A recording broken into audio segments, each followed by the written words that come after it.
Hello everyone again. I'm back. I know it's been a long time since my last few videos, and I really wanted this one to be a video of the car rolling out of the garage. I got so close in the past 5 months since my last video, but I hit a brick wall, and that is the gearbox. So I'm going to go over sort of the issue I had and why it's kind of taken me so long. So, no, I haven't been working 5 months on the gearbox. Of course, that would be preposterous.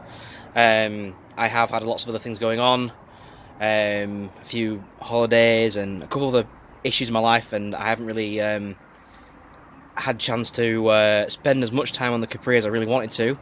But the break from it was actually really good for me. So, but now I'm back at it again, and I'll fill you on the kind of the issues I had. So the solution I came up with here, well, the solution that I was provided with kind of didn't work. So what I did was I got the gearbox back in against the engine. The whole thing was running, ready to go. I thought, fantastic.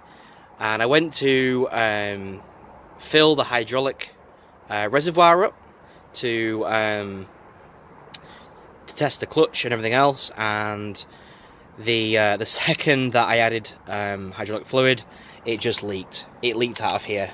And as you can see, with the gearbox in the car, there is no access through these vents to do any work on this. So it means the gearbox has to come back out again. Now that's a two-man job because I haven't got much room under there, and the gearbox is fairly heavy. And again, I mentioned before, I'm an IT guy, so I'm not massively strong to do it on my own. And the other awkward thing too is because the engine is so far back to the firewall, you can kind of visualize here, the firewall is right here. And it's very close to the bell housing, which means that to get the input shaft into the crank and get the gearbox in and mate it to the engine, it fouls the firewall. So what you've got to do is you've actually got to fit the gearbox upside down, spin it around until this fits. So it's very difficult. It requires lowering the engine quite a bit, which means it's a complete faff to take the gearbox out and put it back in again.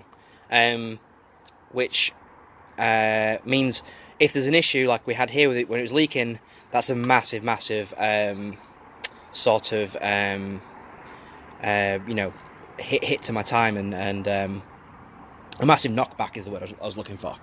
So we took it back out again, and I found that the solution here, what happened was I purchased this. This is a Saab 9000 centric slave cylinder, and I discovered that it had no seals at all. A couple of the seals have been removed.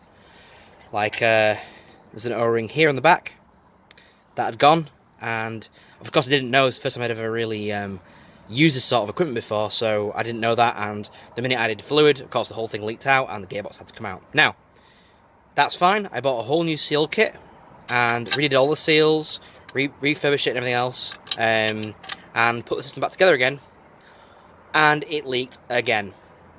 It turns out this rear seal had been put in the wrong way around, and yeah, so that was strike two. And by this point I kind of lost faith, and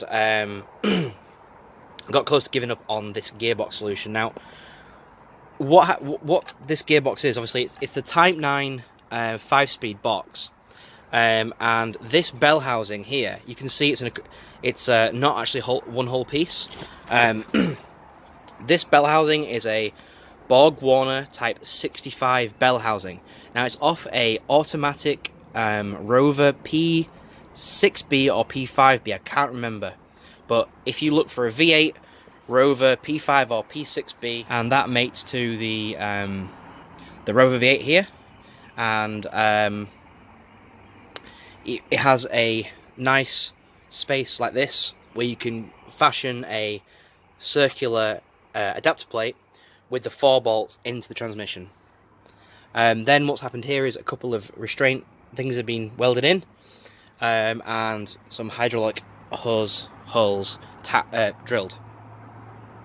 And then, of course, the Saab 9000 release bearing. Now, this release bearing is held onto the input shaft sleeve by this little lip here, and some washers. Now, I paid a garage to do this for me, and basically the solution doesn't work at all. So the 4th time that the gearbox went in the car, it leaked, because when the seal was the right way around, it got caught on the washers.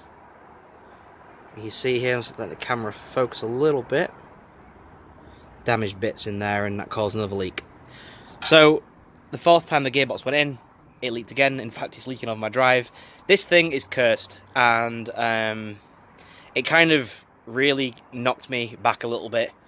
Took a hit to the confidence and everything else, but I'm determined now to get this bloody box in that car. So what I'm going to do is I'm going to actually purchase a off-the-shelf Type 9 hydraulic release bearing for the clutch. So yeah, sorry there's not much more. I mean, I know you guys are probably expecting, you know, so much more content and everything else, but sometimes I think, you know, a bit of bad luck comes my way, and it's really kind of knocked me back a little bit. But again, I am determined to get back on it, and this system here is in the mail, so I'm going to get it, I'm going to fit it. What it does is it replaces this this cone here completely. This all comes off, and the whole thing basically bolts onto there, those 4 bolts there, with a new seal, so it doesn't leak, and we should be golden. So yeah, again, sorry for how slow the content is, but fingers crossed we can get that box in there. Once the box is in, it's simply a case of prop shaft on, pop the wheels on, and you know she runs. So fire her up and to the exhaust shop. That's the first stop, and then on from there. So yeah, thanks for watching, and speak to you later.